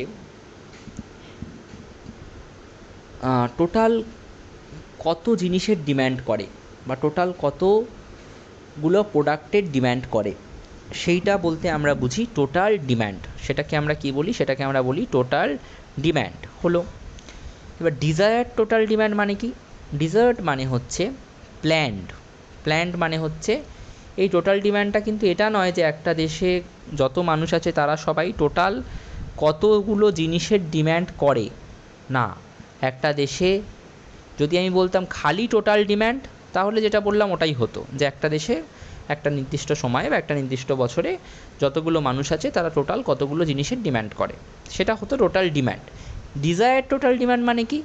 একটা দেশে গোটা বছরে যতগুলো মানুষ আছে তারা টোটাল কত জিনিস এর ডিম্যান্ড করার প্ল্যান করে, অ্যাকচুয়ালি কতটা করে সেটা আমরা জানতে চাইছি না। ডিজায়ার মানে কতগুলো জিনিস কেনার তারা ডিম্যান্ড, মানে কতগুলো জিনিস ডিম্যান্ড করার বা কতগুলো জিনিস কেনার তারা প্ল্যান করে বা ডিজায়ার করে, ঠিক আছে? তো অ্যাগ্রিগেট ডিম্যান্ড কিন্তু অ্যাকচুয়াল না, ডিজায়ার টোটাল ডিম্যান্ড। কতটা টোটাল ডিম্যান্ডের ডিজায়ার একটা দেশের সব মানুষেরা মিলে করে থাকে, ঠিক আছে? সেটাকে আমরা বলছি অ্যাগ্রিগেট ডিম্যান্ড বা ডিজায়ার টোটাল ডিম্যান্ড। এবার এটাকে মাপবো কীভাবে? তো কনজিউমার কতটা জিনিসের ডিম্যান্ড করছে, কনজিউমার একটা গোটা দেশের যত কনজিউমার আছে তারা কতগুলো জিনিসের ডিম্যান্ড করছে বা কত মূল্যের জিনিসের ডিম্যান্ড করছে, সেটাকে মাপার পদ্ধতি কী বা সেটাকে কী উপায়ে মাপা যেতে পারে? তো তার জন্য আমি কনজামশন স্পেন্ডিং বা কনজিউমার স্পেন্ডিং বা কনজামশন এক্সপেন্ডিচার, যেটাকে আমরা সি বলি, সেটাকে নিতে পারি। কনজিউমার কত খরচা করছে সেইটাকে নিলেই তো আমি জানতে পেরে যাব যে তাদের টোটাল ডিম্যান্ডটা কত, কনজিউমারের ডিম্যান্ডটা কত। তারপরে প্রডিউসার কত টাকা ডিম্যান্ড, মানে প্রডিউসার কতটা টোটাল ডিম্যান্ড করছে সেটা যদি জানতে হয়, তাহলে প্রডিউসার কতটা ইনভেস্টমেন্ট করছে সেটা জানলেই হয়ে যাবে যে প্রডিউসার কতটা ডিম্যান্ড করছে। প্রডিউসার একটা মেশিন কিনছে, সেই মেশিনটা হচ্ছে প্রডিউসারের ডিম্যান্ড। এবার আমি কিভাবে বুঝবো যে প্রডিউসার কতটা ডিম্যান্ড করেছে? তো ওই মেশিনটা কিনতে প্রডিউসার কতটা ইনভেস্টমেন্ট করলো, সেই ইনভেস্টমেন্টটা মাপলেই পেয়ে যাব প্রডিউসারের ডিম্যান্ড। এইভাবে প্রত্যেকটা প্রডিউসারের কতগুলো করে মেশিন কিনেছে বা কতগুলো করে কম্পিউটার কিনেছে, কতগুলো করে যা যা কিনেছে, সেই সব কিছুর যে টোটাল, সেই সব কিছু কিনতে টোটাল যে ইনভেস্টমেন্ট হয়েছে, সেই ইনভেস্টমেন্টটা নিয়ে আসতে পারলেই আমি প্রডিউসারের ডিম্যান্ডটা পেয়ে গেলাম। প্লাস গভর্নমেন্ট কত টাকা খরচা করেছে সেটাকে যোগ করলেই আমি পেয়ে যাব গভর্নমেন্ট স্পেন্ডিং। তাহলে এই তিনটেই সেক্টর ইকোনমিতে, এবং এই তিনটেকে যোগ করলে কি আমি টোটাল ডিম্যান্ড পাবো? অবশ্যই পাবো। ইকোনমিতে টোটাল, কারণ ডিম্যান্ড তো এদের বাইরে কেউ আর ডিম্যান্ড করবে না। এক কনজিউমার ডিম্যান্ড করবে, নাম্বার ওয়ান কনজিউমার ডিম্যান্ড করবে, জিনিসপত্র কিনবে, সার্ভিস কিনবে। ইনভেস্টার বা প্রডিউসার ডিম্যান্ড করবে, কিসের জন্য? ইনভেস্টমেন্ট করার জন্য ডিম্যান্ড করবে, গুডস অ্যান্ড সার্ভিস কিনবে বা ইনভেস্টমেন্ট করবে, নিউ মেশিনস কিনবে, কম্পিউটার্স কিনবে। আর একটা হচ্ছে গভর্নমেন্ট ডিম্যান্ড করবে, গভর্নমেন্ট জিনিসপত্র কিনবে, রেলওয়ে, রোডওয়ে, ব্রিজ বানাবে। তো এদের বাইরে তো ইকোনমিতে কেউ ডিম্যান্ড করার নেই। তো এদের তিনজনের, এই তিনটে সেক্টরের ডিম্যান্ড, টোটাল ডিম্যান্ড বা টোটাল স্পেন্ডিং কত হয়েছে সেটাকে যোগ করে দিলেই আমি ইকোনমিক টোটাল ডিম্যান্ডটা জানতে পেরে যাব। এবং এইগুলো কিন্তু ডিজায়ার্ড টোটাল ডিম্যান্ড, তার মানে এই কনজিউমার স্পেন্ডিং, এটা কিন্তু কনজিউমার অ্যাকচুয়ালি কত টাকা খরচা করছে বা কত টাকার জিনিসপত্র কিনছে সেটা নয়, এটা কনজিউমার কত টাকা জিনিস কেনার বা কতটা ডিম্যান্ড করার প্ল্যান করেছে সেটা। কনজিউমার কত টাকা জিনিস কেনার বা কতটা জিনিস ডিম্যান্ড করার প্ল্যান করেছে সেটা। এটা ইনভেস্টার বা প্রডিউসার কত টাকা ইনভেস্ট করার প্ল্যান করেছে, আর গভর্নমেন্ট কত টাকার স্পেন্ডিং করার প্ল্যান করেছে। তাহলে এগুলো সব কিন্তু প্ল্যান্ড সেন্স। কেনসের থিওরিতে এই জায়গাটা কিন্তু অনেকে টাচ না করেই বেরিয়ে যায়, অনেকে এই জায়গাটা এইভাবেই বলে দেয়, কিন্তু অ্যাকচুয়ালি কিন্তু এগুলো ডিজায়ার্ড বা প্ল্যান্ড, কত টাকা প্ল্যান করা হয়েছে, কতটা ডিম্যান্ড করার প্ল্যান করা হয়েছে সেটা। তাহলে আমি এই যে অ্যাগ্রিগেট ডিম্যান্ড সমান সমান সি প্লাস আই প্লাস জি লিখলাম, তাহলে আমি এখানে কি সি প্লাস আই প্লাস জি সমান সমান অ্যাগ্রিগেট ডিম্যান্ড লিখতে পারি? অবশ্যই পারি। হলো। নেক্সট আমরা আরেকটা কার্ভ আঁকবো, সেটা হচ্ছে অ্যাগ্রিগেট সাপ্লাই আর ওয়াই। আচ্ছা, এবার তোমরা একটা জিনিস বলো, ওয়াই মানে কি? Total output. আর অ্যাগ্রিগেট সাপ্লাই মানেও কি? অ্যাগ্রিগেট মানে টোটাল, সাপ্লাই মানে আউটপুট। তাহলে অ্যাগ্রিগেট সাপ্লাই মানেও তো টোটাল আউটপুট। তাহলে দুটো তো সেম বিষয়, দুটো তো সেম ভ্যারিয়েবল। মানে আমি যদি এক্স আর এক্স লিখি, দুটো সেম ভ্যারিয়েবল, তাহলে এটা 10 হলে এটাও তো 10ই, সেম ভ্যারিয়েবল দুটো, এটা 20 হলে এটাও 20, রাইট? তাহলে ওয়াই 10 হলে অ্যাগ্রিগেট সাপ্লাইও 10 হবে, ওয়াই 20 হলে অ্যাগ্রিগেট সাপ্লাইও 20 হবে, ওয়াই 0 হলে অ্যাগ্রিগেট সাপ্লাইও 0 হবে। তাহলে এবার এই লাইনটা কীরকম লাইন হবে? আচ্ছা আমি একটুখানি গুছিয়ে লিখি, না হলে এটা প্রবলেম্যাটিক হয়ে যাবে। এখন দাঁড়াও 1 মিনিট, সরি।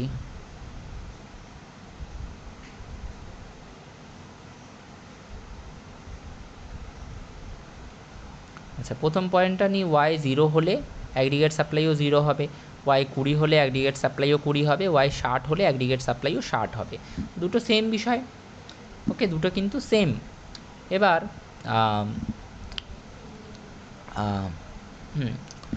সো বেসিক্যালি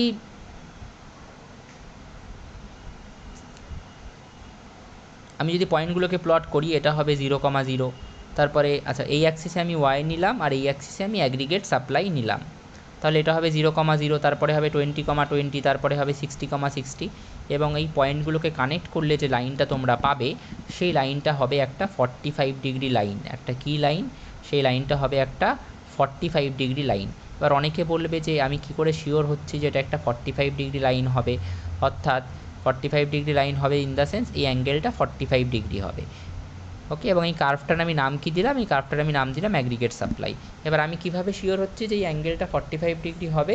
তো তার জন্য আমাদের স্লোপের কনসেপ্টটা জানা লাগবে। স্লোপ থেকে যে ট্যান থিটার অ্যাঙ্গেল হয়, সেই ট্যান থিটার অ্যাঙ্গেল থেকে এটাকে বের করা যায় যে এই অ্যাঙ্গেলটা 45 ডিগ্রি হয়, ঠিক আছে।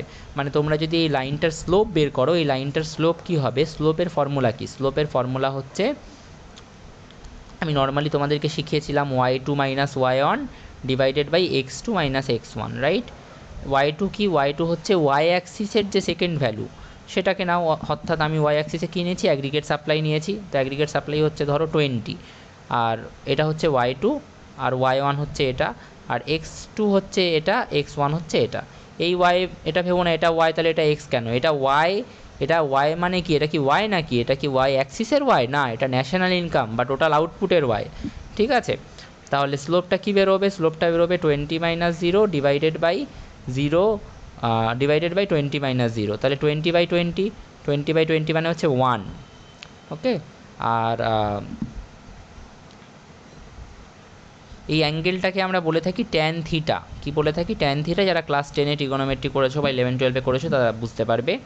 তাহলে ট্যান থিটা মানে কি? ট্যান থিটার ভ্যালু অ্যাকচুয়ালি বেরিয়েছে স্লোপ থেকে বেরোয়, সেই স্লোপটা হচ্ছে 1, আর ট্যানের ভ্যালু 1 হয় কততে? ট্যান 45 ডিগ্রিতে হয়। তো আমরা থিটাটাকে কম্পেয়ার করলে theta will be 45 degree. Tan theta বলা ভুল, এটাকে অ্যাকচুয়ালি থিটা বলা যেতে পারে, থিটা, ঠিক আছে। তো এইভাবে আমরা এই স্লোপ, এই অ্যাঙ্গেলটা 45 ডিগ্রি বের করে থাকি। এটা বুঝতে না পারলে কোনো অসুবিধা নেই, কারণ এটা বুঝতে পেরে তোমার কোনো লাভ হবে না। তুমি জাস্ট জেনে রাখো যে এই লাইনটা 45 ডিগ্রি লাইন হয়, অ্যাগ্রিগেট সাপ্লাইটা 45 ডিগ্রির একটা লাইন হবে। কীভাবে অ্যাঙ্গেলটা 45 ডিগ্রি আসে সেটাও আমি দেখিয়ে দিলাম। তাহলে আমাদের কাছে এখন অ্যাগ্রিগেট ডিম্যান্ডের কার্ভটাও চলে এসেছে, অ্যাগ্রিগেট সাপ্লাইয়ের কার্ভটাও চলে এসেছে। আমরা দুটো কার্ভকে একই গ্রাফে নিয়ে আসার চেষ্টা করব। এখানে দেখো তোমাদের জন্য এটা করা আছে, মানে অলরেডি আমি লিখে রেখেছি, আগে একটু পড়ে নিই যে equilibrium level, equilibrium is the level, বানানটা একটু মিস্টেক হয়ে গেছে, লেভেলটা যাই হোক, লেভেল ওয়ার অ্যাগ্রিগেট ডিম্যান্ড বা total demand line Katz aggregate supply line. অর্থাৎ আমরা একই গ্রাফের মধ্যে যদি অ্যাগ্রিগেট ডিম্যান্ড আর অ্যাগ্রিগেট সাপ্লাইয়ের গ্রাফটাকে প্লট করি, এবং যে পয়েন্টে অ্যাগ্রিগেট ডিম্যান্ডের লাইনটা অ্যাগ্রিগেট সাপ্লাইয়ের লাইনটাকে কাট করবে সেই পয়েন্টটাকেই আমরা বলবো ইকুইলিব্রিয়াম, অর্থাৎ সেই পয়েন্টটাই আলটিমেটলি, সেই পয়েন্টটাতেই অ্যাগ্রিগেট ডিম্যান্ড আর অ্যাগ্রিগেট সাপ্লাই ইকুয়াল হবে। তো সেই পয়েন্টটাতেই আমরা পাবো অ্যাগ্রিগেট ইকুইলিব্রিয়াম, সেই পয়েন্টেই আমরা ইকুইলিব্রিয়াম পাবো আমরা। আচ্ছা এবার আমরা করে নিই। তো ধরো এই অ্যাক্সিসে আমি নিলাম এই অ্যাক্সিসে আমি ওয়াই নিলাম, ওয়াই মানে টোটাল আউটপুট বা ন্যাশনাল ইনকাম, আর এই অ্যাক্সিসে আমি অ্যাগ্রিগেট ডিম্যান্ড নিলাম ফার্স্টে। তো অ্যাগ্রিগেট ডিম্যান্ড যদি নিয়ে থাকি, অ্যাগ্রিগেট ডিম্যান্ডের কার্ভ কীরকম দেখতে হয়েছে সেটা অলরেডি আমরা করে ফেলেছি। তো অ্যাগ্রিগেট ডিম্যান্ডের কার্ভ এরকম দেখতে, ওকে। নেক্সট অ্যাগ্রিগেট সাপ্লাইয়ের কথা যদি বলে থাকি, অ্যাগ্রিগেট সাপ্লাইয়ের কার্ভ কীরকম? আমরা এবার এই অ্যাক্সিসে অ্যাগ্রিগেট সাপ্লাইটাকে নেব, অ্যাগ্রিগেট ডিম্যান্ডটাকে ভুলে যাও, অ্যাগ্রিগেট সাপ্লাইটাকে নেব। তো অ্যাগ্রিগেট সাপ্লাইয়ের কার্ভ কীরকম দেখতে হয়েছে? এরকম অরিজিন থেকে একটা 45 ডিগ্রি লাইন হয়েছে, রাইট? এই যেটা আমরা নিলাম সেটা হচ্ছে অ্যাগ্রিগেট সাপ্লাই, আর এটা কি নিয়েছিলাম? এটা আমরা নিয়েছিলাম অ্যাগ্রিগেট ডিম্যান্ড। যে পয়েন্টেরা কাট করলো সেই পয়েন্টটার নাম আমি দিলাম পয়েন্ট ই। এই পয়েন্টটাকে আমি কি বলছি? এই পয়েন্টটাকে আমি বলছি পয়েন্ট অফ ইকুইলিব্রিয়াম। এই পয়েন্টটাকে বলা হচ্ছে পয়েন্ট অফ ইকুইলিব্রিয়াম। এই পয়েন্ট বরাবর যদি তুমি ওয়াই অ্যাক্সিসে চলে আসো তাহলে তুমি পেয়ে যাবে ইকুইলিব্রিয়াম ন্যাশনাল ইনকাম, যেটাকে আমরা নাম দেবো ওয়াই ইকুইলিব্রিয়াম ন্যাশনাল ইনকাম। আর এই পয়েন্ট বরাবর যদি তুমি এক্স অ্যাক্সিসে চলে যাও তাহলে আমরা পেয়ে যাব ইকুইলিব্রিয়াম পয়েন্ট অফ ইকুইলিব্রিয়াম, বা এই পয়েন্টে এক্স অ্যাক্সিসে গেলে আমরা পেয়ে যাব এমন একটা পয়েন্ট যেখানে অ্যাগ্রিগেট ডিম্যান্ড আর অ্যাগ্রিগেট সাপ্লাই ইকুয়াল হবে, রাইট। তো পয়েন্টটায় অ্যাগ্রিগেট ডিম্যান্ড আর অ্যাগ্রিগেট সাপ্লাইয়ের কার্ভ একে অপরকে কাট করেছে, তাহলে পয়েন্টে আমরা পয়েন্ট অফ ইকুইলিব্রিয়াম পেলাম। এবং পয়েন্ট বরাবর ওয়াই অ্যাক্সিসে গেলে আমরা এমন একটা পয়েন্ট পেলাম যেখানে অ্যাগ্রিগেট ডিম্যান্ড আর অ্যাগ্রিগেট সাপ্লাই ইকুয়াল হবে। হয়তো এখানে অ্যাগ্রিগেট ডিম্যান্ডও 2000, অ্যাগ্রিগেট সাপ্লাইও 2000 ইউনিটের টোটাল ডিম্যান্ড আছে, 2000 ইউনিটের টোটাল সাপ্লাই বা টোটাল প্রোডাকশান আছে, রাইট। হলো। নেক্সট আমরা এই পুরো বিষয়টাকে যদি এখানে তোমার কপি করতে চাই, জাস্ট আমি এটাকে কপি করে নিই Ctrl+C মেরে। তো এখানে লেখাও আছে, তোমরা দেখে নিতে পারো। এবার যদি আউটপুট বা ন্যাশনাল ইনকাম ইকুইলিব্রিয়াম লেভেলের থেকে বেশি থাকে তাহলে কি হবে সেটা আমরা দেখব। তারপরে আমরা দেখব যে আউটপুট বা ন্যাশনাল ইনকাম যদি ইকুইলিব্রিয়াম লেভেলের থেকে কম থাকে তাহলে কি হবে। ওকে, তো আচ্ছা, অ্যাগ্রিগেট সাপ্লাই এটা। এবার যেটা বিষয় সেটা হচ্ছে আমরা দেখতে চাইছি আমরা যদি আউটপুটটা কোনোভাবে ইকোনমিতে যদি ইকুইলিব্রিয়াম আউটপুট বা ইকুইলিব্রিয়াম ন্যাশনাল ইনকামের থেকে বেশি হয়ে যায়, অর্থাৎ এই ওয়াই ডান দিকে ওয়াই ধরে নাও হয়তো ধরে নাও 2500। এবার কোনোভাবে হয়তো ইকুইলিব্রিয়াম ন্যাশনাল ইনকামের থেকে আমাদের কারেন্ট অ্যাকচুয়াল এখন যে ইনকামটা রয়েছে, এখন যে টোটাল আউটপুটটা রয়েছে বা ন্যাশনাল ইনকামটা, এখন যে কারেন্ট যে ন্যাশনাল ইনকামটা রয়েছে ইকোনমিতে, সেই কারেন্ট ন্যাশনাল ইনকামটা ইকোনমিতে হয়তো এখন 3000 হয়ে আছে। তাহলে এইটা এখন ওয়াই অ্যাকচুয়াল বা ওয়াই কারেন্ট। এবার এটা নিশ্চয়ই ইকুইলিব্রিয়াম ন্যাশনাল ইনকামের থেকে বেশি। এবার যদি এরকম হয় তাহলে কি হবে সেটা আমরা এবার দেখব। যদি এরকম হয় তাহলে আমি এই পয়েন্ট বরাবর উপরে চলে গেলাম। উপরে গিয়ে যেই অ্যাগ্রিগেট ডিম্যান্ডে কাট করলাম সেই আমি অ্যাগ্রিগেট ডিম্যান্ডের পয়েন্ট বরাবর কী করলাম, আমি অ্যাগ্রিগেট ডিম্যান্ডের পয়েন্ট বরাবর চলে আসলাম ওয়াই অ্যাক্সিসে। তাহলে এখন অ্যাগ্রিগেট ডিম্যান্ড কত? অ্যাগ্রিগেট ডিম্যান্ড হচ্ছে এই ও এম হচ্ছে অ্যাগ্রিগেট ডিম্যান্ড। আর অ্যাগ্রিগেট সাপ্লাই কত? ঠিক এই পয়েন্ট বরাবর, মানে ওই ওয়াই পয়েন্ট বরাবর উপরে উঠতে যেই আমি অ্যাগ্রিগেট সাপ্লাই পয়েন্টকে কাট করলাম এবং ওই পয়েন্ট বরাবর ওয়াই অ্যাক্সিসে চলে আসলাম, সেই আমি অ্যাগ্রিগেট সাপ্লাই পেয়ে গেলাম, যেটা হচ্ছে সাপোজ ON।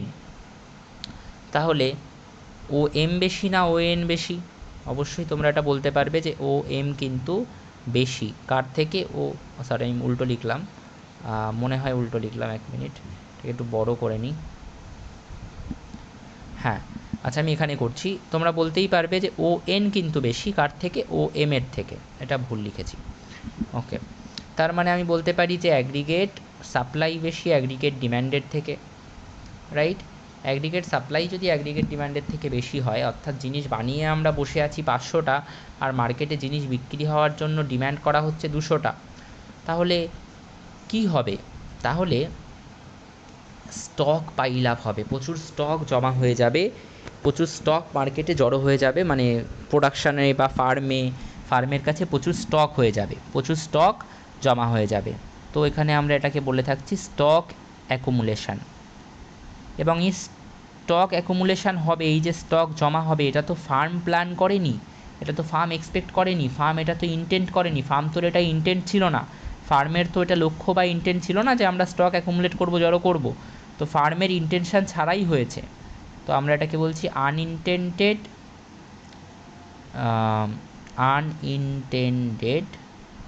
স্টক অ্যাকুমুলেশন, বা এর আরও একটা নাম আছে আনইনটেন্ডেড স্টককে আমরা ইনভেন্টারিও বলে থাকি, ইনভেন্টারি অ্যাকুমুলেশন হলো। এবার যেই স্টক জড়ো হয়ে গেল তখনই ফার্ম কি বলবে?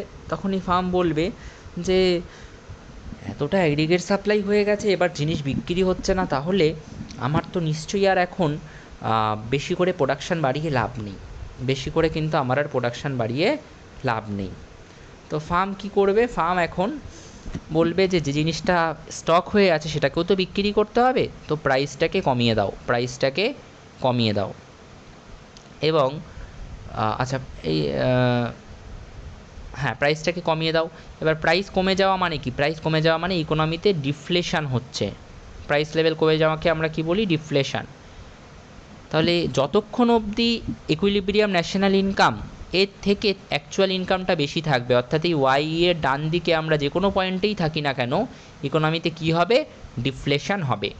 ঠিক আছে? তো ইকোনমিতে কী পড়বে? ডিফ্লেশনারি প্রেশার পড়বে। এবং এই ডিফ্লেশনারি প্রেশার কোন জোনটাতে পড়বে? যদি আমরা ইকুইলিব্রিয়াম ন্যাশনাল ইনকামের ডান দিকে থাকি, on the right of Y E, equilibrium national ইনকামের রাইটে। এবার কথা হচ্ছে, এই ডিফ্লেশন হলো, প্রাইস বেড়ে গেল। প্রাইস বেড়ে গেলে কি হবে? টোটাল ডিম্যান্ড বাড়বে? অবশ্যই বাড়বে। অ্যাগ্রিগেট ডিম্যান্ড তো বাড়বে, মানুষ যেই দেখবে প্রাইস কমে গেছে তারা বেশি বেশি করে জিনিস কিনবে, তাহলে টোটাল ডিম্যান্ড বা অ্যাগ্রিগেট ডিম্যান্ড বাড়বে। এবং অ্যাগ্রিগেট ডিম্যান্ডটা এই 200 ছিল, অ্যাগ্রিগেট সাপ্লাই 500 ছিল, অ্যাগ্রিগেট ডিম্যান্ডও বাড়তে বাড়তে কী হয়ে যাবে? বাড়তে বাড়তে 500 হয়ে যাবে। তাহলে বাড়তে বাড়তে অ্যাগ্রিগেট ডিম্যান্ডও 500 সমান হয়ে যাবে, অর্থাৎ অ্যাগ্রিগেট সাপ্লাইয়ের সমান হয়ে যাবে। এবং আমরা আবার ওয়াইইতে পৌঁছে যাব। We are again at Y E, equilibrium national ইনকামে আমরা আবার পৌঁছে যাব। তো কেইন্স যেটা বলেছেন যে ইকুইলিব্রিয়াম ন্যাশনাল ইনকাম আমরা বের করতে পারবো তার থিওরি থেকে, তো এই ইকুইলিব্রিয়াম ন্যাশনাল ইনকাম কিন্তু কেইন্সের থিওরি থেকে বের করা গেল। সেটা আমি অলরেডি আগেই করে ফেলেছিলাম, এবং সাথে আমি এটাও দেখিয়ে দিলাম যে কোনো কারণে যদি national income, actual national income equilibrium national ইনকামের থেকে বেশি হয়ে যায়, তাহলে কিন্তু আলটিমেটলি আবার ঘুরে ফিরে ইকোনমি ইকুইলিব্রিয়াম ন্যাশনাল ইনকামে ফিরে আসবে। সেটাও দেখিয়ে দিলাম, এবং তার সাথে সাথে আমি এটাও দেখিয়ে দিলাম যে ইকুইলিব্রিয়াম ন্যাশনাল ইনকামের ডান দিকে ডিফ্লেশন হয়, ডিফ্লেশনারি প্রেশার থাকে। Okay, now leading to the next part. এখানে আমরা দেখব যে ইকুইলিব্রিয়াম ন্যাশনাল ইনকাম যদি কম হয়, এবং এটা আমি বেশি এক্সপ্লেন করব না, খুব সিম্পল একটা জিনিস। তো যদি ইকুইলিব্রিয়াম ন্যাশনাল ইনকাম কম হয়, অর্থাৎ ওয়াইই, আচ্ছা এটা একটু ব্যাক করলে ভালো হয়, 1 মিনিট। কম হয় ইন দ্য সেন্স ওয়াই এর লেফটে যদি আমরা থাকি, এরকম কোনো পয়েন্টে যদি আমরা থাকি, তো এই পয়েন্ট বরাবর আমি যদি এক্স অ্যাক্সিসে, এই পয়েন্ট বরাবর যদি আমি উপরে উঠতে থাকি, তারপর যদি আমি যেই অ্যাগ্রিগেট সাপ্লাইকে কানেক্ট করলাম, টাচ করলাম, সেই আমি বাদিকে চলে গেলাম এবং অ্যাগ্রিগেট সাপ্লাই দেখতে পেলাম ওকে। আর যেই আমি অ্যাগ্রিগেট ডিম্যান্ডকে টাচ করলাম, সেই আমি পেয়ে গেলাম, সেই বরাবর যদি ওয়াই অ্যাক্সিসে চলে যাই, পেয়ে গেলাম এল। তাহলে এই ওকেটা হচ্ছে কি? অ্যাগ্রিগেট সাপ্লাই, আর ও এলটা হচ্ছে অ্যাগ্রিগেট ডিম্যান্ড। তাহলে ওকে বেশি না ওএল বেশি? অবশ্যই ওএল বেশি। ওএল বেশি কার থেকে? ওকের থেকে। তার মানে ওএলটা কি? Aggregate demand. অ্যাগ্রিগেট ডিম্যান্ড যদি অ্যাগ্রিগেট সাপ্লাইয়ের থেকে বেশি হয়, তাহলে কি হবে? তাহলে এবার তোমরা উপরেরটার সাথে এটাকে ম্যাচ করাতে পারবে, রাইট? ডিম্যান্ড 500 ইউনিটের হচ্ছে, মার্কেটে সাপ্লাই হয়েছে মাত্র 200 ইউনিট। তাহলে এবার তো স্টক থাকবে না, সব স্টক শেষ হয়ে যাবে। তো এবার বলবো আমরা, সব স্টক শেষ হয়ে যাবে এবং স্টক শর্ট পড়ে যাবে। এটাকে বলা হবে আনইনটেন্ডেড ইনভেন্টরি শর্টফল। এটা কোন দিকে হচ্ছে? যদি ইকুইলিব্রিয়াম ন্যাশনাল ইনকাম বাদিকে থাকে। ইকুইলিব্রিয়াম ন্যাশনাল ইনকাম যদি বাদিকে থাকে, সরি, অ্যাকচুয়াল ন্যাশনাল ইনকাম, যেটা কারেন্ট বা অ্যাকচুয়াল ন্যাশনাল ইনকাম, সেটা যদি ইকুইলিব্রিয়াম ন্যাশনাল ইনকামের বাদিকে থাকে, তবে এটা হলো। এবং ফার্ম তখন বলবে যে আমাদের এই স্টক আরও বেশি বানাতে হবে, আরও বেশি বেশি করে প্রোডাকশান করতে হবে। তো ফার্ম কিন্তু তখন সাপ্লাইটাকে ইনক্রিজ করবে, ইনক্রিজ করার চেষ্টা করবে। বা আমরা এটাও বলতে পারি, এই সাপ্লাইটাকে ইনক্রিজ করার চেষ্টা করবে, এটা সঠিক, কিন্তু এই লজিকটা দিয়ে আমরা কেইন্সের থিওরিটা দাঁড় করাবো না, কারণ কেইন্স তার থিওরিতে ডিম্যান্ড সাইডের কথা বলেছেন, ডিম্যান্ড সাইড থেকে ইকোনমিটাকে দেখেছেন, সাপ্লাই সাইড থেকে ইকোনমিটাকে দেখেননি। তো সাপ্লাইয়ের রেসপেক্টে আমরা চেঞ্জটা করব না। তো ডিম্যান্ড সাপ্লাইয়ের থেকে বেশি হয়ে গেলে কি হয়ে যায়? ফার্ম বলবে যে আমাদের প্রোডাক্ট কেনার জন্য প্রচুর লোক বসে আছে, একটা কাজ করো, প্রাইস বাড়িয়ে দাও। যেই ফার্ম প্রাইস বাড়িয়ে দেবে, তার মানে ইকোনমিতে কী হবে? ইনফ্লেশন হবে, এবং ইকোনমিতে ইনফ্লেশনারি প্রেশার তৈরি হবে। এই ইনফ্লেশনারি প্রেশারটা কোন দিকে তৈরি হলো? On the left of Y E, on the left of equilibrium level of national income. ঠিক আছে? ইনফ্লেশনারি প্রেশার কোথায়, কোন রেঞ্জে তৈরি হলো বা কোন জোনটাতে তৈরি হলো? এটা অন দ্য লেফট অফ ওয়াইই। এবার যেই ইকোনমিতে ইনফ্লেশন যেই হলো, সেই কি হবে? সেই প্রাইস বেড়ে গেছে। এবার প্রাইস বেড়ে গেলে মানুষ আর জিনিস বেশি কিনতে চাইবে না, কম কিনতে চাইবে। তাহলে টোটাল ডিম্যান্ড বা অ্যাগ্রিগেট ডিম্যান্ড কমে যাবে, এবং অ্যাগ্রিগেট ডিম্যান্ড কমে গিয়ে কী হবে, অ্যাগ্রিগেট ডিম্যান্ড তো বেশি ছিল অ্যাগ্রিগেট সাপ্লাইয়ের থেকে, ডিম্যান্ড করছিলাম 500 ইউনিট, সাপ্লাই ছিল 200 ইউনিট, এবার ওই 500টা কমতে কমতে কমতে 200-র সমান হয়ে যাবে এবং aggregate demand equals to aggregate supply হয়ে যাবে, এবং আমরা আবার কোন পয়েন্টে পৌঁছে যাব, আমরা আবার পৌঁছে যাব at Y we are at Y অর্থাৎ ইকুইলিব্রিয়াম ন্যাশনাল ইনকাম লেভেলে আমরা আবার পৌঁছে যাব। তো এখানে এটা করাও আছে, আমি তোমাদের জন্য করে রেখেছি। How can we always be back at point of equilibrium, আমরা কিভাবে সবসময় পয়েন্ট অফ ইকুইলিব্রিয়াম ওয়াইতে বারবার ফিরে আসি, আমরা এখানে থাকি অর্থাৎ এই ইকুইলিব্রিয়াম ন্যাশনাল ইনকাম এর থেকে বাদিকে ওয়াই সিতে থাকি, বা ইকুইলিব্রিয়াম ন্যাশনাল ইনকামের ডান দিকে ওয়াই এতে থাকি, যেখানেই থাকি না কেন আমরা ঘুরে ফিরে কিন্তু আবার ওয়াইতেই চলে আসবো, এবং সেটা আমি তোমাদেরকে কিভাবে আসবো সেটা কিন্তু আমি তোমাদেরকে লজিক ওয়াইজ এক্সপ্লেন করে দিলাম। এই লজিক ওয়াইজ খাতায় লিখবে, এবং কয়েকটা বিষয় বলে দিই। ইকুইলিব্রিয়াম ন্যাশনাল ইনকামের ডান দিকে থাকলে কি হয়, ইকুইলিব্রিয়াম ন্যাশনাল ইনকামের ডান দিকে থাকলে ডিফ্লেশনারি প্রেশার হয় এবং আনইনটেন্ডেড ইনভেন্টারি শর্ট অ্যাকুমুলেশন হয়। ওকে, ইকুইলিব্রিয়াম লেভেল অফ ন্যাশনাল ইনকামের ডান দিকে থাকলে আনইনটেন্ডেড ইনভেন্টারি বা স্টক অ্যাকুমুলেশন হয় এবং ডিফ্লেশন হয়, ডিফ্লেশনারি প্রেশার আসে। বাদিকে থাকলে কি হয়, আনইনটেন্ডেড ইনভেন্টারি শর্টফল হয় এবং ইনফ্লেশনারি প্রেশার আসে। ওকে, সো এই পার্ট থেকে এবং সাথে সাথে আমরা এটাও দেখে নিলাম যে কীভাবে আমরা সবসময় equilibrium level of national income বা ওয়াইতে পৌঁছে যেতে পারি, এবং আমরা অ্যাকচুয়ালি ডিটারমাইন করে ফেলেছি পুরো বিষয়টাকে, এবং আমরা ইকুইলিব্রিয়াম লেভেল অফ ন্যাশনাল ইনকামটাকে কীভাবে গ্রাফিক্যালি ডিটারমাইন করতে হয় সেটা কমপ্লিট করে ফেললাম। কেন্সের থিওরিটাকে আমরা গ্রাফিক্যালি পুরোটা পড়ে ফেললাম। নেক্সট ক্লাসে আমরা ইকুইলিব্রিয়াম কন্ডিশন, আচ্ছা ইকুইলিব্রিয়াম কন্ডিশনটা একটু গ্রাফিক্যালি বলে দিই তোমাদেরকে, মানে বলেছি অলরেডি। ইকুইলিব্রিয়াম কোথায় হলো, তোমরা কোন জায়গাটায় ইকুইলিব্রিয়াম দেখতে পেলে, তো আমি যখন ফার্স্টে করালাম, হ্যাঁ এই যে তোমরা ইকুইলিব্রিয়াম কোথায় দেখতে পেলে, পয়েন্ট ইতে ইকুইলিব্রিয়াম দেখতে পেলে। এবার পয়েন্ট ইতে কী হয়েছিল, পয়েন্ট ইতে aggregate demand curve aggregate supply কার্ভকে কাট করেছিল। তাহলে ইকুইলিব্রিয়াম কন্ডিশন কী হবে, যেখানে aggregate demand curve aggregate supply কার্ভকে কাট করবে, কাট করেছিল মানে কি দুটো সমান হয়ে গিয়েছিল, তাহলে অ্যাগ্রিগেট ডিম্যান্ড যেখানে অ্যাগ্রিগেট সাপ্লাইয়ের ইকুয়াল হবে সেটাই হচ্ছে আমাদের ইকুইলিব্রিয়াম কন্ডিশন, সেটাই আমাদের কি ইকুইলিব্রিয়াম কন্ডিশন। ওকে, এবং এবার আমরা পরের ক্লাসে, নেক্সট ক্লাসে আমরা এটাকে ম্যাথামেটিক্যালি করবো, এবং ম্যাথামেটিক্যালি এটাকে আরও সুন্দরভাবে দেখানো যায়, এবং আনইনটেন্ডেড ইনভেন্টারি অ্যাকুমুলেশন শর্টফল সেই সব কিছু ম্যাথামেটিক্যালিও আমরা নেক্সট ক্লাসে এক্সপ্লেন করব। ওকে, থ্যাংক ইউ।